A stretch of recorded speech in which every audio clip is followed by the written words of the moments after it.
Power is always dangerous. The winter is coming. I'm getting lost in the details of nothing. Remember the first time you saw Star Wars? We were still living at your mom's house.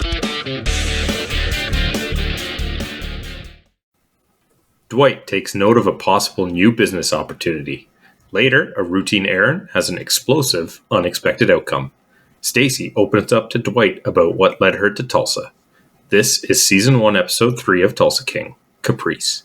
And you are channel surfing with the Bargain Bin. Description from IMDB, we will not be holding back on spoilers. I am Sandro, and I am joined, as always, by my podcast partner in crime, Ben, and our neighbor downstairs, Mark. So, what did we think? I am happy with this episode. Normally, it takes the first 3 to really get into a show. And while I think it could have been stronger, it was a very good effort. And I'm very happy to continue the series. I thought it was awesome.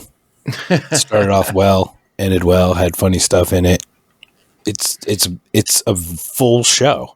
It's a complete show that's getting deeper and deeper, and they're starting to sprinkle in more and more. And I like that they're gradually pouring it in because too much can be overwhelming with characters, I think. Agreed, especially where they're introducing new characters, specifically in this episode. Like they did this time, because I'm still overwhelmed with what was going on there. Sandra, what did you think? Well, first, I'm glad you liked this one, because last week's episode wasn't super favorable from you. No. I very much like this one. I think that this episode definitely highlighted the variety that we can get with this show in regards to, well, I mean, the comedy has been present throughout the entirety of it. But I think that the car chase stuff, which I'm sure we'll probably get a little bit more into, added a lot more of a action-packed dynamic than we've gotten in the first 3 episodes. And that's something that I think the show really needed to, not that it was lacking in the first 2 episodes, but it needed to start to show us that it was capable of it. Yeah, I agree completely. And to your point about my my disappointment with the previous episode, it was the fact that I was worried that the daughter of Dwight was going to become a main plot point, and the fact that they didn't really touch on it that much, if at all, really, in this episode, really regained my hope for where we're going. It should be a subplot, not a main plot, and I think that's what they're doing, and I love it. I don't think they're doing that, though. I think they're just getting away from it. You know how they revisit in a lot of the newer shows, they revisit back, and it is strong? I think they're just stepping away from it and then trying to reshock later again. What are your thoughts on that? Honestly, I think that's the smartest move they could do. Right, but I mean, like, it still will become, my fear is that it still will be a main plot piece. And as long as it's not every episode and they build to it properly, I'm okay with that. Yeah, if they do it properly, you're right. It's the way, right? Like the style exactly. delivery. As long as it's not, like, it was pretty heavy-handed last time, so it was refreshing to not have to deal with that today. I want to ask both of you, what were your thoughts on the beginning, the standoff at the beginning of the episode? Because I felt it was very out of place for the series, for what we've seen so far, but I really enjoyed it. I don't think we needed it. Obviously, it's going to lead to a lot more because we see them later on investigating the characters that were somewhat involved with it. I'm sure we'll get more detail, but if you're going to introduce what could be like a whole new faction in this episode, yep, you shouldn't make us wait till another episode to even get a bit more of a dive or even a guess as to what their purpose is going to be. Like it feels like a cameo that we're going to have to stay tuned to find out. I don't know. It seems weird to dedicate the cold open to an episode to something that who knows if and when will actually have any bearing on the plot. Yeah, I understand what you're saying, but one thing I've noticed about this show is that they're always heavy-handed with the comedy and very subtle with the drama. So, except for the daughter thing last time. So, I believe introducing this character of Waltrip, especially putting him on a motorcycle, leads me to believe that we're going to see a motorcycle gang appear as a main opponent or antagonist group against the mafia in the show. And if that is the case, I'm very excited for that, because it does give me strong vibes from Sons. It gives me a strong faction war, I guess, that I get from Yellowstone. And this show has much more comedy than either of those. And I would love to see that dynamic brought to light through the humor that Stallone provides. I'd like to see them tackle it from a different perspective, because they've already nailed it with drama in other shows. So try and tackle something similar in a new light. I'm very excited to see. It might not work. And honestly, I'm okay if it doesn't. It just feels fresh and original to me, and I love that. Oh, I thought it was an interesting way to introduce a new group of people by eliminating one of the main people in the group right off the bat. Mm-hmm. Like, it's not, you don't ever hear of that. Like, or, you know what I mean? Like, that's an interesting way to introduce a group by eliminating one of its top members. At the same time, it could be used as a good medium for delivering us the backstory. Because now if the ATS is spending the time investigating the explosion, that could be used to explain to the audience who these people are, what their origin and backstory is, without having some random exposition dump, because it's all part of the investigation. Right. Sound like a criticism. I apologize. It wasn't a criticism. It was a very creative way to introduce. I wasn't criticizing that they got rid of it. I'm saying how interesting is it that was done that way? Because I've not seen that done before. So I thought it was stylistically interesting. I agree completely. And having the fact that Stacy is there and jumping to the end, seeing that reconnection between Dwight and Stacy means that now he has a channel into what just happened, because we know it's going to be a major player later on in the storyline. A reconnection? What, you mean from that superficial disconnection from the last episode? Get out of here. She's not leaving him. She was with him the whole time. I can't. I still help me understand what is going on there. Can you be that hooked on Dwight after one like wham bam in the beginning? Like he must be really good. He's not. I'm sure he's great. He's also fucking charming. I mean, we all have to agree on that. Yeah, he is. But she was like hooked. I don't know. It seems just very unnatural, the amount that she is just like all over this guy. I don't know, man. I did like the way she was reintroduced this way. It was a very outside way, like a third person way to reintroduce her in this episode. What did you guys think about that? Well, I think it gave her purpose, finally. It gave the character something to do.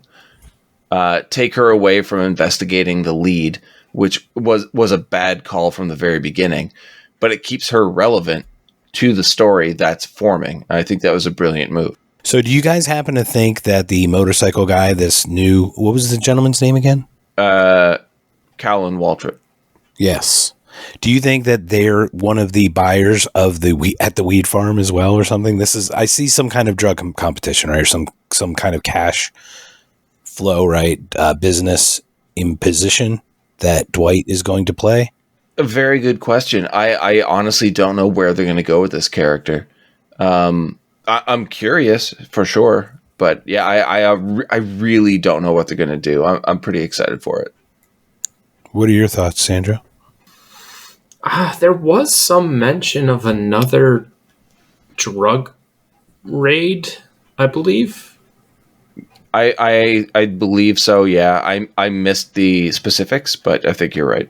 It was when Dwight showed up to, I don't know what the party was for. It could have been a birthday party for all I know for Bodie, but there was some mention of I don't know if it was a grow house or a dispensary that was raided by the feds, and perhaps that could somehow tie all of this together. Yeah. Yeah, so say they're short supply, now they're looking for a buyer or for a supplier, and they've already agreed with Dwight and they go to take the rest of the shipment or the rest of the supply or something. I could see that probably being a direct conflict. Yeah, it's a creative way it's to do a it. very good setup, and I hope they address it soon and don't let it linger too long, because this is a relatively short season. Yeah, you don't want it just free reigning like a white horse in a town. Okay, I'm glad you brought that up. Because I've said it before, I don't like the horse thing. And while we were watching the episode, you agreed with me that it's not working for you. Why is that? Well, my concern with it was that it was going to be of some sort of supernatural essence. This episode where the barista flat out told him, no, this is just a stray horse, made it a little bit more manageable for me. It's still a little weird that they would just let a horse run around, but if it's not meant to be some sort of supernatural thing, like he's having some sort of vision of a horse, then I'm not as concerned with it. Yeah. It's a metaphor, man.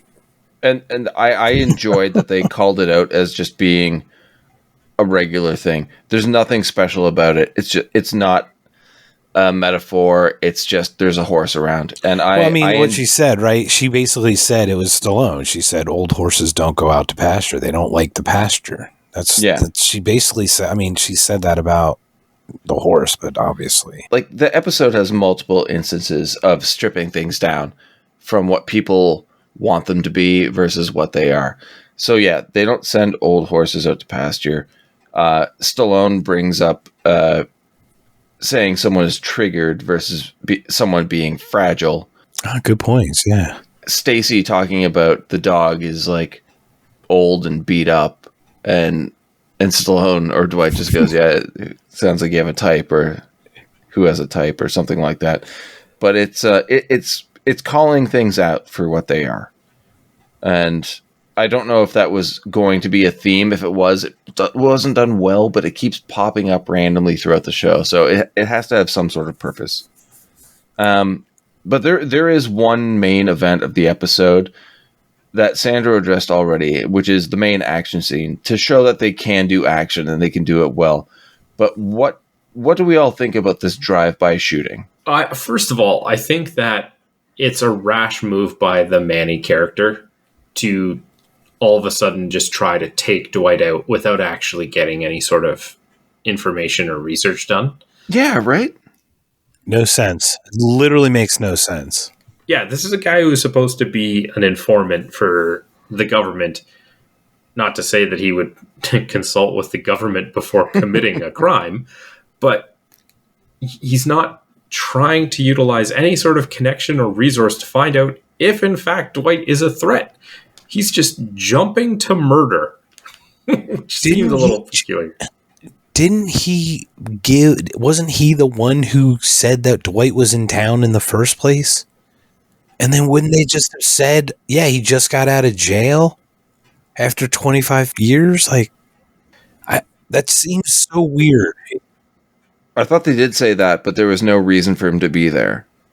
Like, he has no reason to believe that Manny is there. But they thought it was some kind of hit, though, right? Not like he think they're kind of Manny. That's what I'm saying. Manny felt. That's what I'm saying. Like, that feels like a very huge jump. It's a coincidence for sure. It just seems extreme, and it was horribly executed. Manny suspects that Dwight was sent there by the mob to take him out. Right. At this point, he has no reason to actually believe that. There's no verification. So exactly. Jumping to murder seems a little bit rash, but it did provide us an opportunity to have an action scene that didn't require like a physical involvement from Stallone because he's driving a car. Which I think that the more they do things like that to mask his age, not that he's not capable, but obviously in larger quantities, it's going to be tougher for him at this point. But it was very action-packed. It was fast-paced. It was filmed very well, in my opinion. And they had a little bit of sprinkling of comedy with Paul in the passenger seat, freaking out the whole time. We all love Paul. Well, how do you not love Paul? Paul's great. I'm sending him flowers. I'd send him flowers too. I really love that point you brought up, Sandro, about keeping Stallone out of like physical action scenes because yeah, he is getting old. So put him behind the wheel of a car and put him in a car chase scene. Very well done. You can film it so you can't tell that he's not behind the wheel. Pepper it with comedy. It's great. You put Paul in that passenger seat, the driving instructor. It's pure comedy, but mixed with action. So it keeps the spirit of the show alive. And it even continues post car chase with Dwight visiting Paul in the hospital. Oh, I thought you were going to mention the police interrogation right after. Stallone is like, I honestly think that they were after Paul. He must have failed a lot of people. That's good. The humor that runs throughout this show is on point consistently. The dryness of that statement, to your point, Sandra, is hilarious because it reminds me of that movie Horrible Bosses where Jason Bateman drove through the red light in the Prius. Mm-hmm. And Ron Wyde's like, you drove through that red light. He goes, I race. He goes, in a Prius. I don't win a lot. And it's just that dryness of it, like I think he's failed a lot of people. I think they were after him. Yeah, it was beautiful. It was beautiful. There's something I want to ask both of you, and that is, who do you feel was underrepresented in this episode? Bodhi. The There's an argument there. I was happy to see the bartender again, but no. One of our MVPs for the series so far. One of you guys' MVPs. Now, I've never said good or bad. Well, I've said good, but I haven't said like amazing like you have. But yes, I know to whom you're about whom you're referencing, sir. I felt we needed more Tyson. They're trying to show him frustrated so that he does something stupid and then he realizes something so he can then really get right. That is the problem. He has to do a stupid thing. He already has too much of an ego now after 2 episodes, and he comes across a little bit weaker. He'll have a scare. Yeah, there's definitely going to be a scare with him coming up. His eagerness and naivety might be his downfall because in this episode, we even see Dwight offers him money and tells him, no, I don't want to put you at risk, That's your severance. Right? And Tyson is just so eager. I mean, it's Tyson that's initiating these conversations of where am I going to be in 5 years? Can I move up? Like he's almost a little too eager right now. And I feel like he's going to get himself into trouble. And it might even be his dad that bails him out. Mark? Yeah. I was glad to see him back. But I was thinking that what we're getting with Tyson is now he's trying to find, like, he's on a weird search for purpose. And it can go 2 ways. I doubt it'll go the first way, where he doesn't make it out of the season. But I think now there's a good chance in season 2 he's not on the same side as Dwight. He'll find somebody else who gives him that fake idea that he's better than he is. That what's that thing? That promotion by label because he gets to be capo. yeah. He wants to be capo already without knowing what it is. He makes constant references to Goodfellas without understanding what Henry Hill went through. He's enamored with the idea of power, which doesn't really mesh with the character that we've seen in the last 2 episodes. I don't think it's power, though. I do think, to your point, it's like purpose more than power. Like, I think he's trying to strike while the iron's hot. Like, I don't want to take the steps needed to slowly get this. I want to be. And he's so eager to be that he won't become, right? That's a very good point. So this is where he will jump a step or two. And I think it will affect him negatively. Well, and think about us. How did you feel at 25? Like we're all a little bit older from a little bit older generation. Imagine that generation at 25. That the feeling of loss. Like I feel people are more lost, right? Like looking for that purpose. And at 25, like you got to find something. And he's just eager to find something. Yeah, there's a definite hunger. Sandra, you're about to say something? Just like Mark said, he's searching for purpose. He's 25 years old. We got the information that he tried post-secondary education and it didn't work for him. Mm-hmm. The father figure he has in his life is just working, like a blue-collar job, seems to be the night shift. Mm-hmm. And he doesn't want to be in a small town working shift work and just kind of skirting by. He wants to find something for himself. And I think that will lead to desperation, and that will lead to his downfall, where his eagerness will cause him to make mistakes because he's blinded by potential. Yeah. Do you think that will be alongside Dwight or against Dwight? I have yet to see any reason why it would be against Dwight, but there's still a long way to go, so I'm not sure. Well, there's one thing I know. My prediction is on Dwight's side, speaking for Dwight and stepping over a line and getting hurt. That's what I think they foreshadowed that with him not stepping away with the severance. I'm going off of my knowledge of Taylor Sheridan. There is going to be a double cross at some point. Who it's going to be, I don't know. Like, honestly, it could be Stacy. I thought it's somebody else. It could be Bodie. I think it's Bodie. That's where, I would just go there just only because, like... Yeah. Well, he doesn't...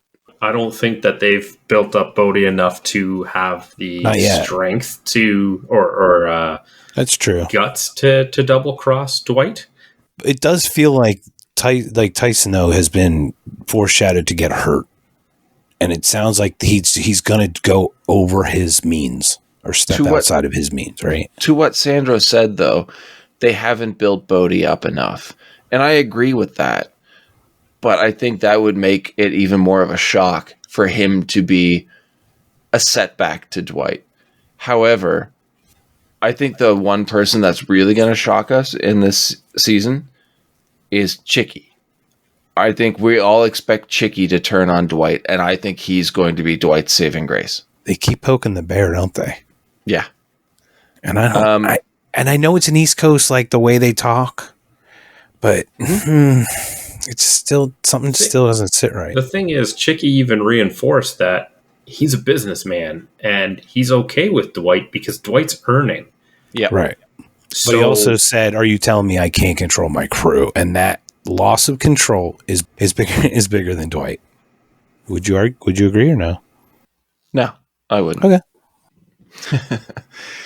Okay. They keep setting it up like he's getting more and more frustrated. And I think he's going to be the saving grace at the end because we all expect him to do something against Dwight. And I think that's just a swerve that's already been built into the show. But as an overall episode right now, in comparison to the previous two, where are we? Like, how do we feel about this one? I'm curious because I came into it being really down on the last one. I really enjoyed it. I think that it continues to have the same quality. I think I was down on the second episode, not as much as you were, but a little bit more because it was a little bit more routine, so to speak. I still think that everything they did within that routine, within the cliche, was well done, but it was a little bit more cookie cutter than the first episode. And I think this one kind of went back to kind of diverting expectation and giving us something that is a little bit more unique to what I've at least seen from these types of shows. Yeah, I am completely with you on that. A very accurate statement. Yeah, I think the second episode, to Sandra's point, the term I was thinking when he said it, his point was settled in. I felt like the second episode settled in, and that was like almost like a huge drop in adrenaline for us. And then this one kind of recaptured the first one again.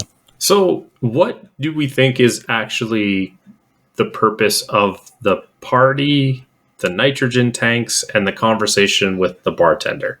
Is this just going to be a completely throwaway side story, or are these, even in the most basic sense, the nitrogen tanks going to end up being of use? Taylor Sheridan doesn't do throwaway stories.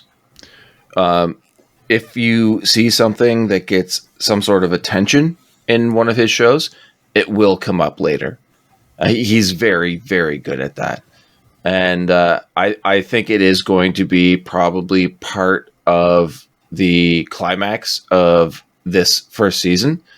I think we're going to see a lot of things happen at this music festival. And yes, I do believe that the tanks are going to be used in an explosive fashion. It's nitrous oxide.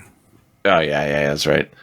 I mean, I don't think is it flammable? I don't think it's explosive, right? It's a TV. It doesn't have to be flammable to explode. Grenades catch fire all the time. Trust me, I've been all over this. Flaming grenades. Sorry, go ahead, Ben. Sorry.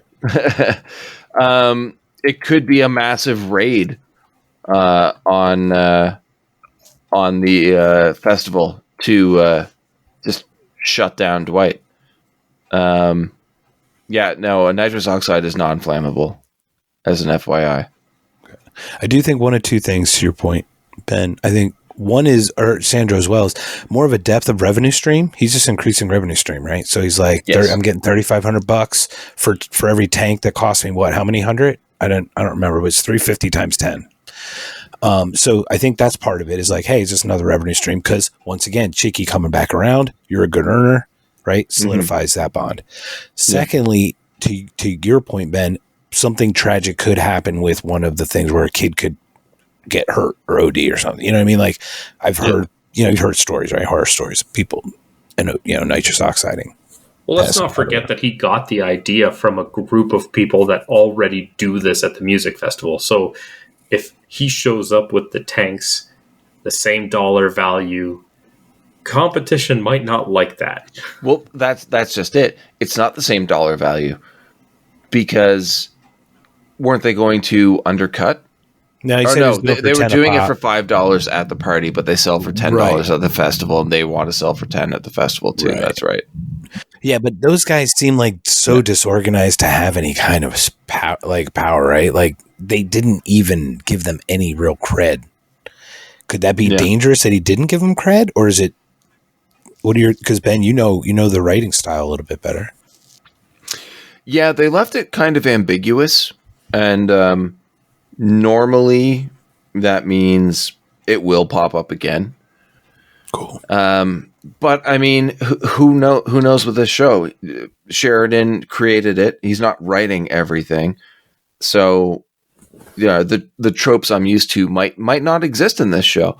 If they did, it would still be great, but I'm willing to experience something new because I know he's backing it. And as we all know, I'm a massive Taylor Sheridan fan.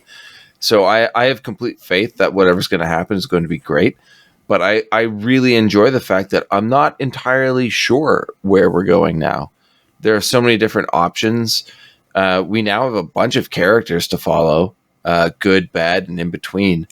So I'm even more excited now than I was earlier. And we're 3 episodes into what was it, a 10 episode season?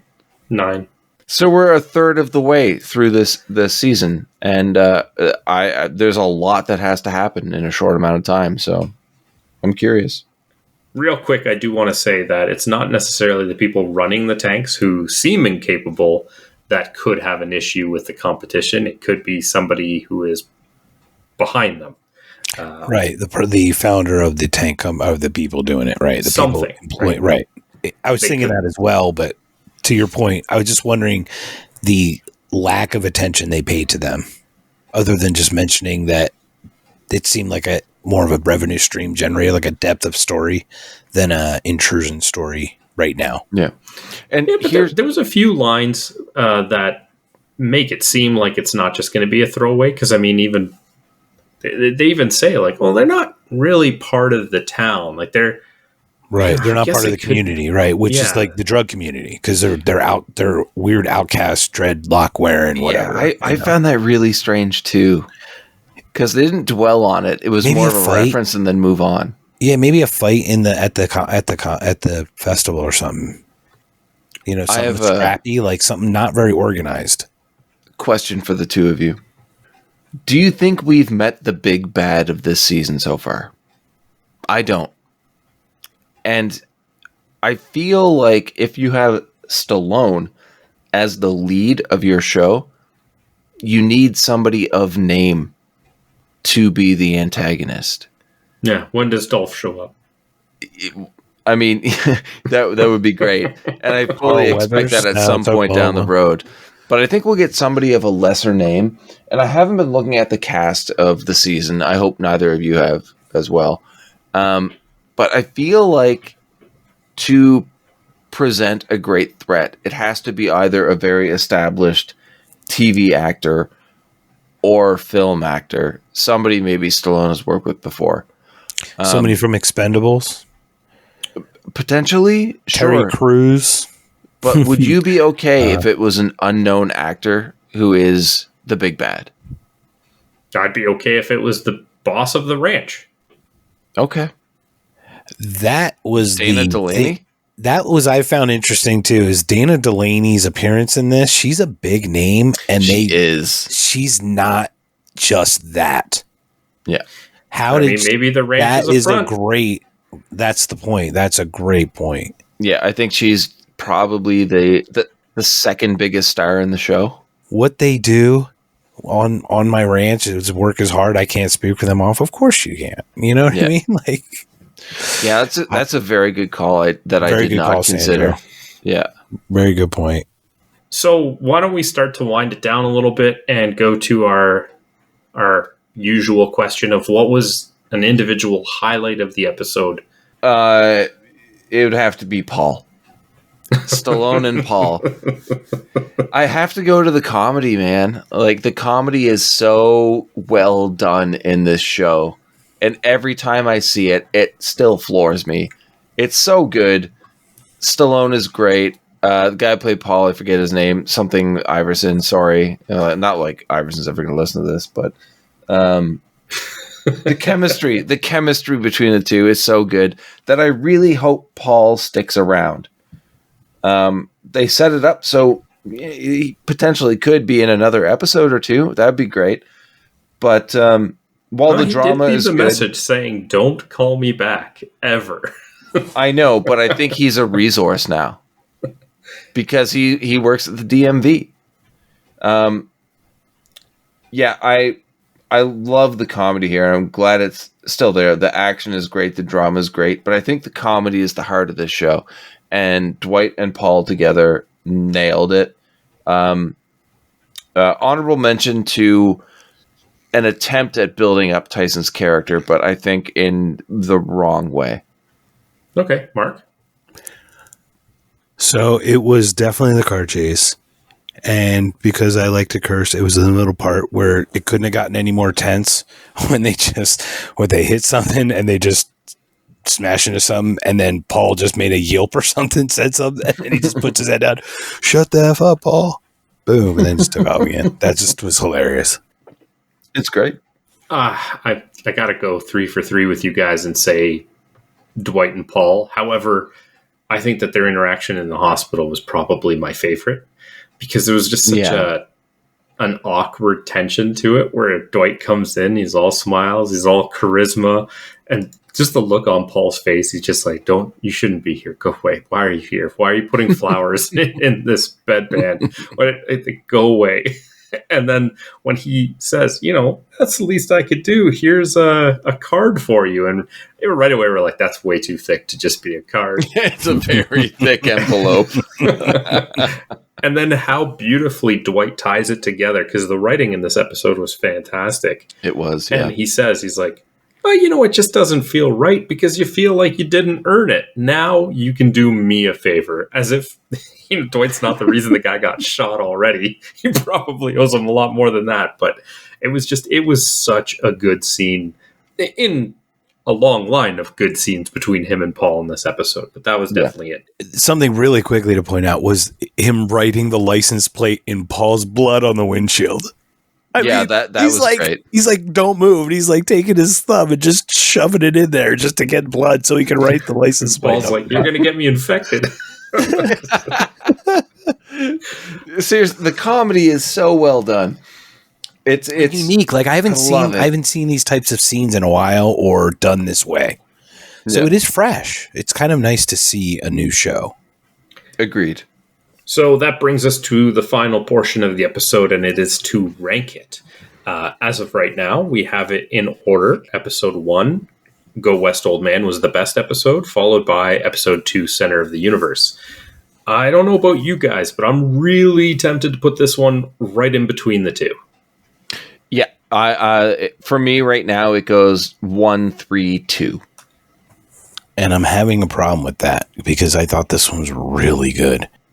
You're thinking maybe top episode. That's my concern.